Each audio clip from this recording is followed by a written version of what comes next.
Right, I want to bring you some breaking news from Russia now. Well, from space, really. But Russia's Luna 25 spacecraft has apparently crashed into the moon after it spun into an uncontrolled orbit. Now, this is according to Russia's space agency. A little earlier, it reported an abnormal situation that occurred to the spacecraft when it was preparing a pre-landing orbit. Now, Luna 25 was scheduled to land on the South Pole of the moon tomorrow. That was the plan. It seems like that is no longer the plan. Let's go live to the newsroom. BBC's Europe regional editor, Paul Moss, is there. Hi, Paul. So just talk us through what's happened here. Well, I think, first of all, it's important to understand what this mission was hoping to achieve. As you said, the idea of the Luna 25 mission was to land a spacecraft on the south side, the South Pole of the moon, and this would have been the first time it had happened. This was important for two reasons. First of all, scientifically, it was very interesting. What the Russians were hoping to do is detect ice or water itself on the moon, which would be very important if there was ever to be a permanent moon base.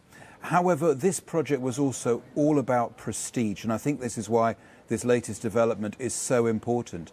Russia launched this space mission in the midst of sanctions and acknowledged it couldn't get some of the technical parts it would normally need for a space mission. They went ahead anyway, and at the time of the launch, there were critics who said, well, they really thought it only had a 50-50 chance of success. Now, if Russia successfully landed this spacecraft on the South Pole of the moon, it would be able to say, look, you sanction us, and still we're able to manage this extraordinary technical achievement. Instead, it appears that the lunar spacecraft has crashed. That's what TASS, the Russian news agency, is saying.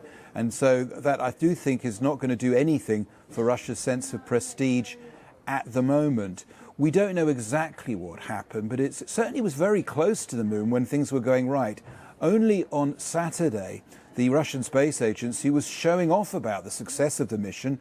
It showed some photographs that the spacecraft had taken of a crater on the moon. It was crowing about how already it had been able to analyze some of the chemistry of the lunar surface. And then a few hours later, we were told that just as they were trying to shift the spacecraft into what's called a pre-landing orbit, there was some kind of communication problem.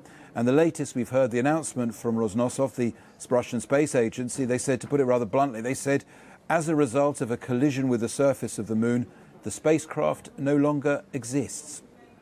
That's pretty final and fundamental, yeah. I guess. But it's not the only country with a kind of rocket on its way to the moon's South Pole, is it, Paul? This is the most extraordinary thing about this mission and indeed the development we've just heard about. At the same time, India is trying to achieve exactly the same feat, landing a spacecraft for the first time on the South Pole of the moon. Their Chandrayaan-3 spacecraft actually took off before the Russian one did, after the Russian one did, and was expected to land on Wednesday. Now, there was clearly a race going on, and it now looks like the Indians have far more chance of winning that race. I should say, though, that India's space agency tried this mission before, and their rocket crashed on that occasion, which shows that this isn't an easy mission to achieve. But it is also noteworthy that the original space race was the United States versus the Soviet Union. This time it's been Russia versus India. And I cannot overstate how important space is for Russia's sense of prestige. I would argue even more than it was for the United States during the great space race to the moon, the original space race of the 1960s. I happened to be in Moscow when the space agency announced that they were going to allow the Mir spaceship to crash to Earth. And there was a furious demonstration outside the agency building in Moscow. I had a woman screaming in my ear, if we allow our space station to go down, it is the end of Russia. She was speaking, I think, for many in terms of Russia's sense of its abilities, its prestige, the fact that Russia sent the first man into space, Yuri Gagarin, the fact that Russia, people often don't realize this, actually had the first spacecraft to land on the moon in 1959, an unmanned spacecraft. They were desperately hoping to sort of bring back to life that early sense of Russian achievement in space. And so today's news, I think, is a major blow, not just for the Russian Space Agency, but for Russia itself and indeed for President Vladimir Putin. OK, Paul, thank you so much for that.